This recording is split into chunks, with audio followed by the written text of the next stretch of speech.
Welcome eight physics learner platform. Previous lecture में हम लोगों ने लेंथ कॉन्ट्रैक्शन, लंबाई में संकुचन क्या होता है उसको डिटेल में समझा था। आज हम लोग एक नए कॉन्सेप्ट को सीखेंगे, वो है हमारा समकालिकता या साइमल्टेनिटी। तो सबसे पहले हम ये समझते हैं कि समकालिकता का मतलब क्या है। तो यहाँ पर मैंने एक लाइन लिखी है कि यदि किसी निर्देश तंत्र में दो घटनाएं एक ही समय पर घटित हो तो वे समकालिक कहलाती है। यानी आपके पास कोई एक निर्देश तंत्र है और कोई दो अलग अलग घटनाएं घट रही है। कोई एक घटना किसी पॉइंट P पर घट रही है और कोई दूसरी घटना किसी पॉइंट Q पर घट रही है। अलग अलग पॉइंट पर घट रही है तो उनके जो निर्देशांक है x, y, z वो अलग अलग होंगे। लेकिन हम यहाँ पर ये क्या करें कि वो समय एक ही हो। समय ऐसा नहीं हो कि कोई T1 पर घटे कोई T2 पर घटे, किसी एक ही समय पर दो घटनाएं घट रही है, ठीक है ना। तो ऐसी घटनाओं को हम क्या कहते हैं, समकालिक घटनाएं कहते हैं। अब इस समकालिकता में हमें करना क्या है, आपके पास दो निर्देश तंत्र है, एक S है जो स्थिर है और एक S डैश है जो S के सापेक्ष v is comparable to c वेग से चल रहा है। अब दो घटनाएं मान लो किसी पॉइंट P और Q पर घट रही है, उस घटना का मेजरमेंट आप एक S फ्रेम से करोगे और एक आप S डैश से करोगे। और आपने ये माना है कि S फ्रेम से जब मैं मेजरमेंट कर रहा हूं तो वो घटनाएं कैसी है, समकालिक है, यानी एक ही समय पर घट रही है। तब आपको ये बताना है कि क्या जो घटनाएं S फ्रेम में समकालिक है वही घटनाएं, घटना को चेंज नहीं करना है, उसके निर्देशांक वही रहेंगे, वही घटनाएं जब मैं S डैश फ्रेम से देखता हूं तो क्या उसमें भी वो समकालिक रहेगी या नहीं रहेगी, ये आपको नोट करना है, ये आपको समझाना है। तो मेरे हिसाब से क्या करना है वो आपको पता चल गया। अब कैसे होगा वो मैं पूरा आपको समझा देता हूं। आप बिल्कुल ध्यान से डायग्राम को बनाइए। मैंने एक एक चीज लिखी है तो आपको प्रॉब्लम तो वैसे भी कुछ नहीं होने वाली है। ये मेरे पास एक निर्देश तंत्र S है, ये मेरे पास एक दूसरा निर्देश तंत्र S डैश है जो S के सापेक्ष v is comparable to c वेग से चल रहा है। क्लियर है। अब मान लीजिए कोई एक घटना किसी पॉइंट P पर घट रही है और कोई दूसरी घटना किसी पॉइंट Q पर घट रही है। तो पहली घटना जब घट रही है तो उसके निर्देशांक क्या है, x1, y1, z1 और t1, और दूसरी के निर्देशांक क्या है, x2, y2, z2 और t2। ये किसके सापेक्ष है, S के सापेक्ष। जब मैं इसी घटना का मेजरमेंट S डैश से करता हूं तो मेरे पास निर्देश तंत्र क्या आएंगे, x1 dash, y1 dash, z1 dash और t1 डैश, और इसके निर्देशांक क्या आएंगे, x2 dash, y2 dash, z2 dash और t2 डैश। तो ये मेरे हिसाब से डायग्राम तो आपको समझ में आ गया। ये दो घटनाएं हैं P Q, इनके निर्देशांक वगैरह सब आपने देख लिए। अब आपको क्या कह रहा है, क्वेश्चन ये कह रहा है कि S में ये घटनाएं समकालिक है। समकालिक इसका मतलब देखो यहाँ पर मैंने T1 और T2 लिखा तो अलग अलग है लेकिन ये है दोनों सेम। आगे मैं लिखूंगा कि T1 इक्वल टू T2 है क्योंकि हम इसको मान के चल रहे हैं कि समकालिक है। तब आपको ये बताना है कि क्या ये घटनाएं जो S में समकालिक है क्या S डैश में भी समकालिक होगी या नहीं होगी। यानी अगर आप पूरे अभी लॉरेंस ट्रांसफॉर्मेशन यूज करना है, वो यूज करके आप देखोगे कि जो T1 डैश है और T2 डैश है ये दोनों बराबर आ रहे हैं या अलग अलग आ रहे हैं। अगर ये दोनों बराबर आ रहे हैं तब तो आप कह दोगे कि घटनाएं जो S में समकालिक थी वो S डैश में भी समकालिक है, और अगर बराबर नहीं आ रहे हैं तो आप कहोगे घटनाएं जो S में समकालिक थी लेकिन S डैश में वो समकालिक नहीं होती है। तो अब उसको हम प्रूफ करते हैं। तो समझ में आ गया। अब देखो आगे मैंने लिखा है, जो मैंने बताया वो लिखा है। क्या लिखा है देखो, माना निर्देश तंत्र S में दो घटनाएं समान समय t पर घटित हो रही है जिनके संगत निर्देशांक क्या है, x1, y1, z1, t1, x2, y2, z2, t2, लेकिन t1, t2 दोनों बराबर है। सिर्फ मैंने लिखने के लिए ऐसा लिखा है, बाकी है दोनों बराबर।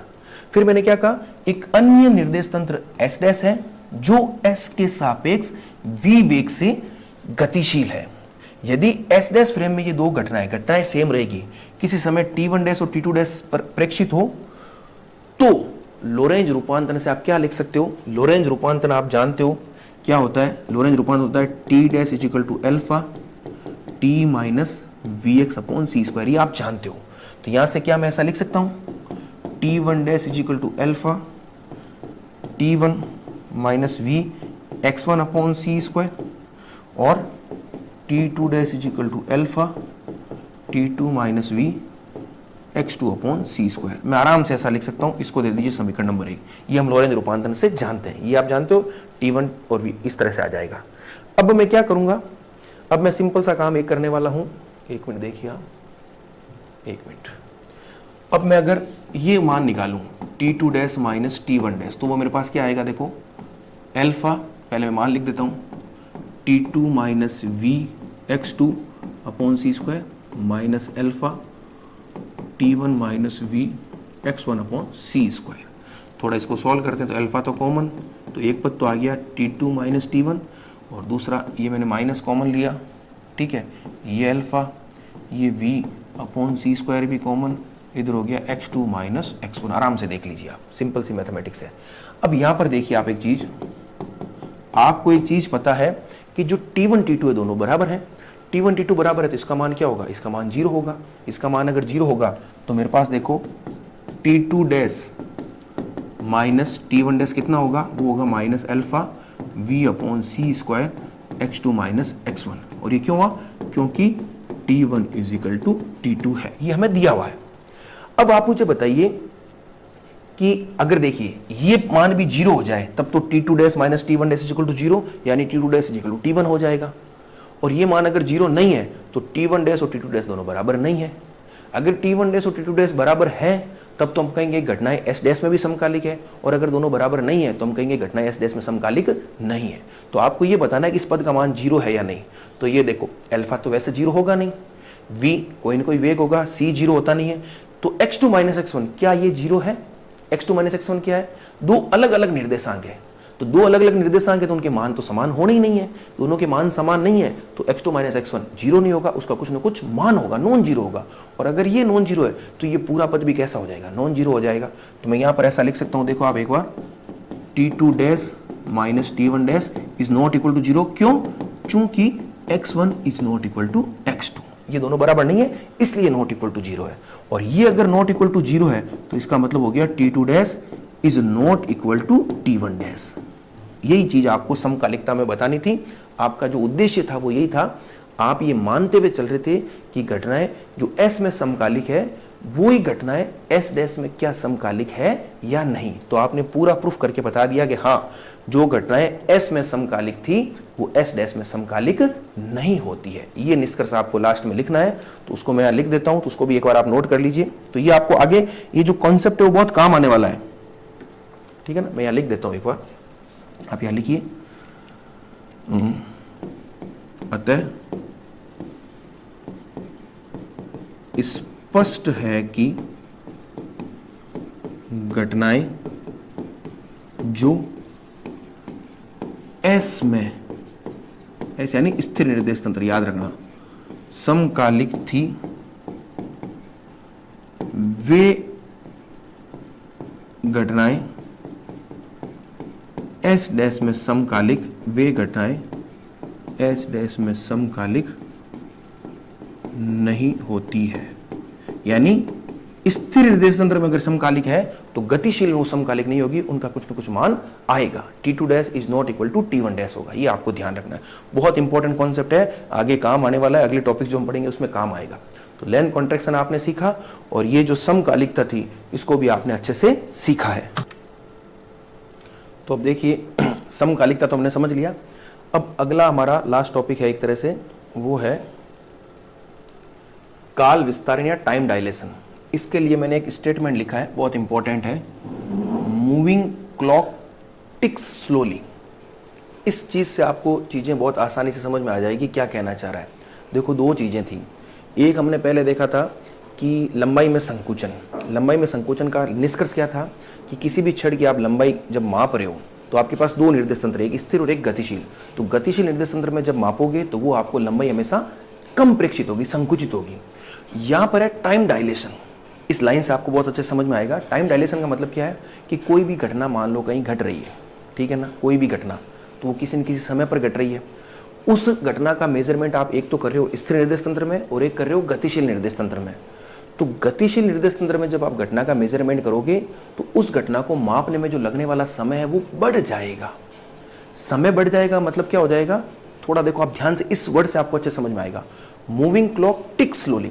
देखो घड़ी कैसे करती है, टिक टिक करते घूमती है। जब वो पूरा एक चक्कर लगाती है तो 1 मिनट होता है। इस प्रकार से वो इस प्रकार के जो पूरे 60 चक्कर लगा लेगी तो 1 घंटा होगा। ये तो हम इन जनरल बात करते हैं, इन जनरल का मतलब हम स्थिर निर्देश तंत्र की बात करते हैं। लेकिन अगर मान लीजिए वही मेजरमेंट आप किसी गतिशील निर्देश तंत्र में करते हो, यानी वही घड़ी को आप गतिशील निर्देश तंत्र में रखते हो, तो उस घड़ी की जो सुई है वो धीमे चलेगी। इस लाइन का क्या मतलब है, मूविंग क्लॉक टिक स्लोली, वो जो टिक टिक करती है वो धीमे करेगी। तो स्थिर निर्देश तंत्र में जो गति थी उसकी तुलना में कम है, तो समय क्या होगा, समय अधिक लगेगा। तो एक तरह से क्या हो गया, टाइम डायलेट हो गया, काल विस्फारण हो गया। और अच्छे एग्जाम्पल से बताता हूं, मान लीजिए दो व्यक्ति है, एक व्यक्ति 20 साल का है, दूसरा व्यक्ति भी 20 साल का है। एक व्यक्ति को मैंने क्या किया, किसी स्पेसशिप में, जो स्पेसशिप होती है उसमें बैठा करके अंतरिक्ष की यात्रा पर भेज दिया, और वो spaceship v is comparable to c velocity से चल रहा है। अब मान लीजिए धरती पर कोई बैठा व्यक्ति है, 20 साल का है, वो भी 20 साल का था, उसको मैंने रवाना कर दिया। अब 10 साल के बाद जब मान लीजिए वो वापस आता है नीचे, ठीक है, तो धरती पर बैठे व्यक्ति की तो उम्र क्या होगी, वो क्या बताएगा कि मेरी तो उम्र हो गई 30 साल। लेकिन जब आप उससे पूछोगे तो वो कहेगा मेरी उम्र तो अभी 23 साल या 24 साल कम हुई है, 30 से कम हुई है। क्यों? क्योंकि वो गतिशील था और उसकी जो घड़ी थी वो क्या चल रही थी, धीमे चल रही थी, मूविंग क्लॉक टिक स्लोली। तो यहां पर मान लीजिए 1 घंटा पूरा होने में स्थिर निर्देशांक में लगता है, तो उसको 1 घंटा पूरा होने में ज्यादा टाइम लग जाएगा, ठीक है ना। तो उसका टाइम बढ़ गया, टाइम बढ़ गया, इसका मतलब क्या हो गया, उसका अभी वो घड़ी धीमी चल रही तो उसका टाइम उस तरह से नहीं लग रहा है। मेरे हिसाब से आप समझ गए होंगे, इस एग्जांपल से बहुत अच्छे समझ में आएगा कि पृथ्वी पर बैठे व्यक्ति की उम्र 10 साल बाद 30 साल हो जाएगी, लेकिन जो वो आएगा अंतरिक्ष से, क्योंकि उसकी घड़ी तो धीमी चल रही है, तो उसकी उम्र बढ़ी नहीं, उसकी उम्र तुलनात्मक रूप से बहुत कम बढ़ी। तो कम बढ़ी तो वो कहेगा मेरी उम्र तो क्या है, अभी तो 23 साल या 24 साल ही है। ये एक एग्जाम्पल दिया मैंने, तो ये इसका मतलब है। ये पूरा टॉपिक आपको इस सेंटेंस से बहुत अच्छे समझ में आएगा। मूविंग क्लॉक टिक स्लोली है तो टाइम डायलेट हो गया, काल विस्फारित हो गया। तो अब हम इसको करेंगे कैसे, बहुत सिंपल है। मेरे पास देख लीजिए, मान लीजिए ये एक निर्देश तंत्र है S, ये एक दूसरा निर्देश तंत्र है S डैश। मैं क्या करूंगा, अब यहां पर भी वही सिचुएशन है, मैं इसके साथ घटना को अटैच कर दूंगा। तो अगर मैं इसके साथ घटना को अटैच करूंगा तो जो मेजरमेंट मेरा इसमें होगा वो तो एक तरह से स्थिर वाला हो जाएगा, और जो मेजरमेंट इसमें होगा वो एक तरह से गतिशील वाला हो जाएगा। अब मैं क्या कर रहा हूं, इस फ्रेम में कोई एक दूरी मान लो मैंने ले ली x डैश, क्या ले ली, कोई एक दूरी ले ली x डैश, क्योंकि कोई भी घटना जब घटेगी तो किसी न किसी स्थान पर घटेगी। तो मैंने कह दिया घटना कहाँ घट रही है, x डैश पोजीशन पर घट रही है। और मेरे पास दो अलग अलग घटना है, एक घटना x डैश पर घटी, उसका मैंने टाइम नोट किया, सपोज करिए वो टाइम हो गया t1 डैश। फिर दूसरी घटना इसी पोजीशन पर घटी, उसका मैंने टाइम कर लिया नोट t2 डैश। तो जब मुझे इन दोनों घटनाओं के बीच का अंतराल निकालना है तो वो क्या होगा, t2 dash minus t1 dash, ठीक है। तो वो अंतराल मुझे बताइए, वो उचित समय अंतराल होगा या अलग वाला होगा। यहां भी वही दो वर्ड है, एक उचित और एक अलग वाला। उचित का मतलब ऐसा समय अंतराल जो आप स्थिर निर्देश तंत्र के सापेक्ष कर रहे हो। तो देखो मैं एक बार सिंपल सा बता देता हूं, t2 dash minus t1 dash, तो ये तो मेरा होगा उचित समय अंतराल। क्यों? क्योंकि इसके सापेक्ष जो घड़ी है वो स्थिर है।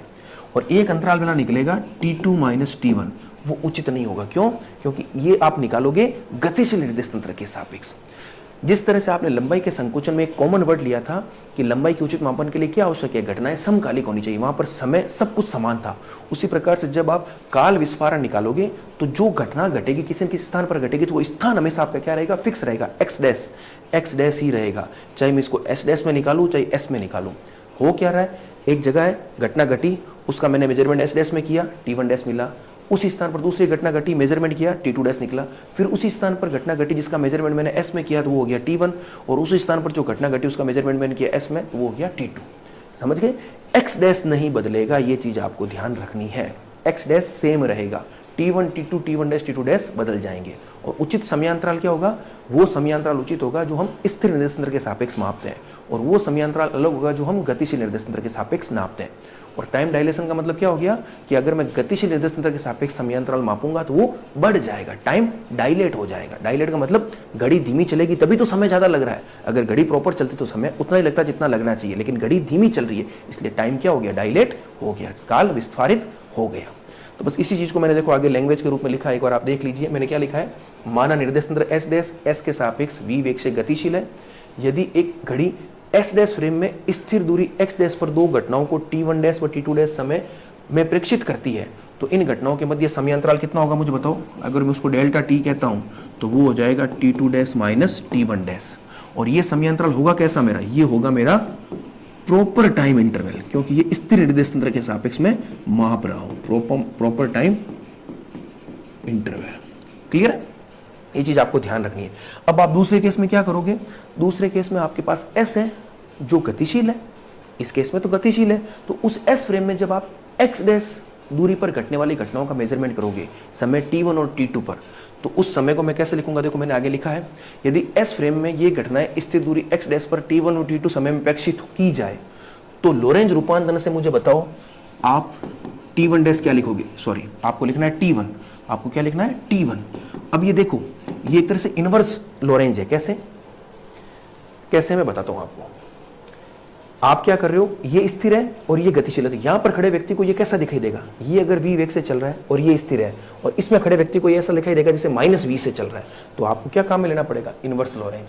और इनवर्स लोरेंज में क्या होता है, T1 is equal to alpha, यहां पर T1 प्लस v x1, लेकिन x1 x2 ऐसा कुछ नहीं है, जो कुछ भी है वो x डैश है सब कुछ, तो इसको x डैश ही रखना है। ये c स्क्वायर और ये T2 क्या हो गया, अल्फा या डैश कीजिए T2 dash plus v x dash upon c square. तो यहां से अगर मैं डेल्टा t निकालता हूं जो कि T2 माइनस T1 है, तो वो मेरे पास क्या आ जाएगा, देखो अल्फा कॉमन, ठीक है, या मैं लिख देता हूँ T2 dash plus v x dash c square minus alpha T1 dash plus v x dash c square. तो जैसे ही मैं इसको कैलकुलेट करूंगा तो डेल्टा t कितना आ गया मुझे बताओ, अल्फा तो कॉमन आ गया और ये हो गया T2 dash minus T1 dash, क्योंकि ये तो v x dash c square और ये माइनस का कैंसिल आउट हो जाएगा। तो ये मेरा हो गया delta t is equal to alpha delta t0, और डेल्टा t यहाँ से क्या हो गया, ये हो गया डेल्टा t और अल्फा का मान होता है 1/1 minus v square upon c square. तो ये मान आ गया। अब आपको पता है 1 minus v square upon c square 1 से कम है, और किसी 1 से कम राशि का भाग जब देते हो तो वो राशि क्या हो जाती है, बढ़ जाती है।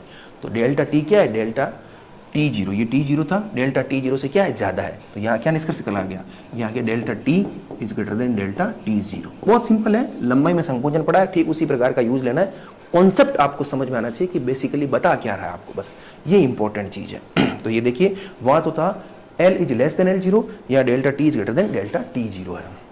फिर इसका लास्ट में निष्कर्ष लिख दिया है। अतः स्पष्ट है कि किसी गतिशील निर्देश तंत्र में एक स्थिर बिंदु पर घटित दो घटनाओं के बीच समयांतराल स्थिर फ्रेम के सापेक्ष अधिक प्रेक्षित होता है। गतिशील निर्देश तंत्र में क्या होगा, स्थिर के सापेक्ष समयांतराल अधिक प्रेक्षित होगा। समझने के लिए वही line, moving clock ticks slowly, गतिशील है तो घड़ी धीमी चलेगी, घड़ी धीमी चलेगी तो समय ज्यादा लगेगा। ये इंपॉर्टेंट चीज थी। तो इस लेक्चर में हम लोगों ने इस चीज को भी समझ लिया। अब एक लास्ट चीज और बची हुई है, वेगों का संयोजन, तो उसी को भी हम इसी लेक्चर में समझ लेते हैं, बस नोट करना है उसको केवल। तो अब लास्ट टॉपिक है, उसको देख लेते हैं, वो है हमारा वेगों का संयोजन।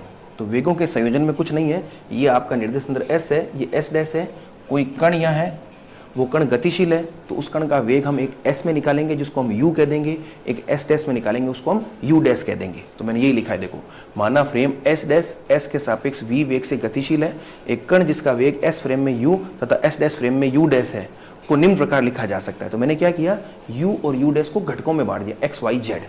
तो ux तो हो गया dx अपॉन dt, uy हो गया dy अपॉन dt, uz हो गया dz अपॉन dt, और ux डैश हो गया dx dash upon dt dash, uy dash हो गया dy dash upon dt dash, और uz डैश हो गया dz dash upon dt dash. अब आपको ux डैश, uy डैश और uz डैश का मान लिखना है। ux तो आपको पता है क्या है, ठीक है, तो उसका मान हम कैसे लिखेंगे, लोरेंज रूपांतरण से, ठीक है। तो लोरेंज रूपांतरण में मैंने सिंपल सब कुछ लिख दिया है। लोरेंज रूपांतरण से x डैश आप जानते हो क्या होता है, alpha x minus we T, y dash y होता है, z डैश z होता है, और t डैश होता है alpha t minus v x upon c square. क्योंकि हम ये मान के चल रहे हैं कि निर्देश तंत्र S डैश S के सापेक्ष x दिशा में चल रहा है।